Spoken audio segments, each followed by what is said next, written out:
An ancestral calling that has to be answered, but it has become a deadly call, and they live in fear, especially when dressed in a traditional healer's regalia. Seen at a stranger's gate, Jostina Sangweni was labeled a witch, assaulted and set alight early March. The 59-year-old died in hospital a day after the attack.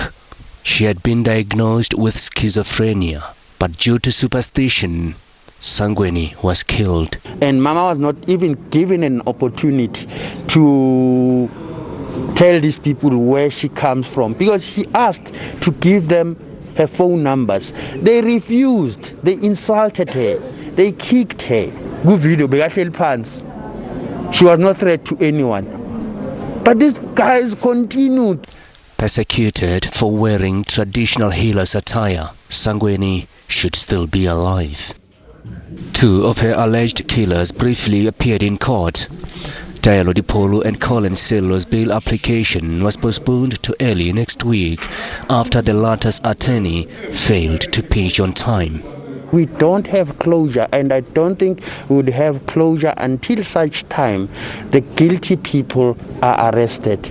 If the two guys are innocent, the court is going to let them go at the end of the day. But if they are guilty, they will remain in court. So I'm appealing to everyone to speak up. Sangweni's colleagues are living in fear. With her mental health in question, calls to treat the mentally impaired with compassion. We expect the law to take its course in this matter. We say enough with the stereotyping and killings. I plead with the health department and traditional healers to meet and address mental health issues to avoid these matters. There are a lot of mental illnesses out there. As I'm talking to you, I tend to be absent-minded, but my condition shouldn't make you call me a witch. It must stop. I feel for the two accused because they are our children. But the court should make an example of them. The witchcraft labeling must end here. It's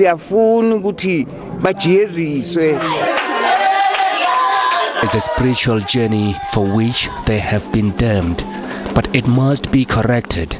The biggest problem here is that we are disconnected from Africa, and the only solution is to bring back the connection. Our kids must connect back to Africa, and the only best way to do it is to make sure that we've got African and cultural and traditional education in these schools. 28-year-old Dipholo and 27-year-old Sello are expected to return for their bail application on Monday. SABC News, Protea Magistrate's Court in Soweto.